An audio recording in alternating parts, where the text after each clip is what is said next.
সেটাও মেনে চলবে। আমার এই লেকচার শেষ করার আগে আমি একটা উদাহরণ দেব। আমার লেকচারের শুরুতে বলেছিলাম ইসলাম পুরুষ এবং নারীর সাম্যতায় বিশ্বাস করে। সাম্যতা, এটার অর্থ এখানে অভিন্নতা নয়। মনে করুন একটা ক্লাসরুমে দুজন ছাত্র এ আর বি কোন একটা পরীক্ষায় দুজনেই প্রথম হলো। তারা দুজনেই 100-র ভেতরে 80 নম্বর পেল, 80% মার্কস।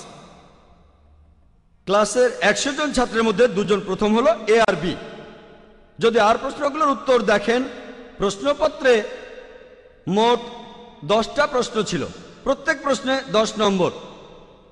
1 নম্বর প্রশ্নে স্টুডেন্ট এ সে 10-এর মধ্যে 9 পেয়েছে, আর স্টুডেন্ট বি 10-এর মধ্যে 7 পেয়েছে। তাহলে 1 নম্বর প্রশ্নে স্টুডেন্ট এ বি এর চেয়ে উপরে আছে। 2 নম্বর প্রশ্নে স্টুডেন্ট এ 10-এর মধ্যে 7 পেয়েছে, আর স্টুডেন্ট বি 10-এর মধ্যে 9 পেয়েছে। স্টুডেন্ট বি স্টুডেন্ট এর উপরে আছে এই 2 নম্বর প্রশ্নে। 3 নম্বর প্রশ্নে তারা দুজনেই 10-এর মধ্যে 8 পেল, আর দুজনেই সমান। তাহলে নম্বরগুলো যোগ করলে এই 10টা প্রশ্নে দেখা যাবে স্টুডেন্ট এ আর বি দুজনেই 180 পেয়েছে। তাহলে এক কথায় স্টুডেন্ট এ আর বি সব মিলিয়ে সমান। কিছু কিছু প্রশ্নে এ বি এর চেয়ে এগিয়ে আছে, আর কিছু প্রশ্নে বি এর চেয়ে এগিয়ে আছে, আর কিছু প্রশ্নে দুজনেই সমান পেয়েছে। আর একইভাবে আরেকটা উদাহরণ দেই যে আল্লাহ পুরুষকে বেশি শারীরিক শক্তি দিয়েছেন। ধরুন আপনার ঘরে চোর ঢুকেছে, তখন কি বলবেন আমি নারী অধিকারে বিশ্বাস করি, নারীরও সমান অধিকার? তখন কি আপনার মা, বোন বা স্ত্রী আর মেয়েকে চোরের সাথে লড়াই করতে বলবেন? না, এখানে আপনি নিজেই লড়াই করবেন। প্রয়োজন পড়লে তারা আসতে পারে, কিন্তু সাধারণ অবস্থায় যেহেতু আল্লাহ আপনাকে বেশি শক্তি দিয়েছেন, আপনিই সেই চোরের সাথে লড়াই করবেন। তাহলে শারীরিক শক্তির ক্ষেত্রে পুরুষ নারীদের চাইতে উপরে আছে। আপনাদের আরেকটা উদাহরণ দেই। যখন মা ও বাবাকে শ্রদ্ধা করার কথা বলা হচ্ছে, সেখানে বলা আছে যে সন্তানরা তাদের মাকে তাদের বাবার চাইতে 3 গুণ বেশি শ্রদ্ধা করবে। এখানে নারী পুরুষদের চাইতে উপরে অবস্থান করছে। সব মিলিয়ে তারা দুজনেই সমান। ইসলাম পুরুষ ও নারীর সাম্যতায় বিশ্বাস করে, অভিন্নতা নয়। ইসলামে পুরুষ এবং নারী সবকিছু মিলিয়ে সমান। আমি এখানে সংক্ষেপে বললাম, বিস্তারিত নয়। জাস্টিস কাজীও যেভাবে বলেছেন, সময়ের স্বল্পতার কারণে বিস্তারিতভাবে বলতে পারলাম না। এখানে আমি খুবই সংক্ষেপে ইসলামে নারীর অধিকারের কথা বললাম। আর এখন অনেক মুসলিম সমাজ এগুলো মেনে চলছে না।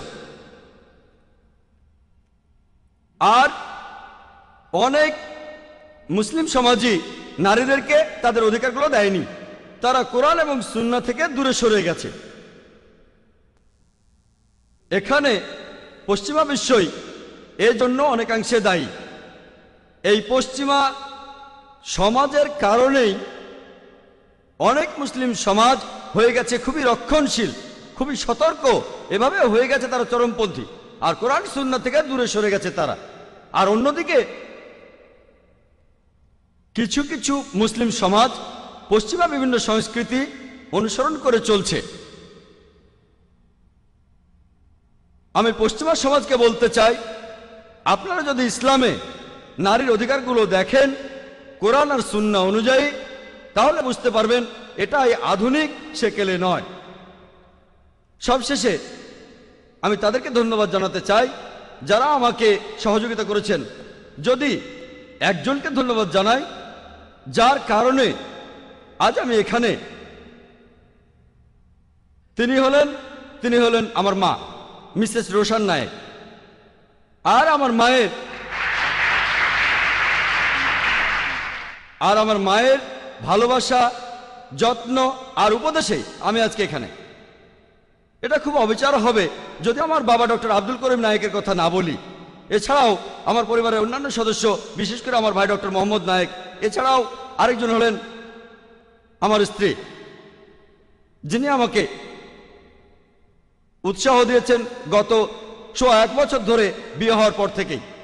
এই কারণেই আমি এই বিষয়টা নিয়ে অনেক গবেষণা করতে পেরেছি। ওয়া আখির দাওয়ানা ওয়া আলহামদুলিল্লাহি রাব্বিল আলামিন।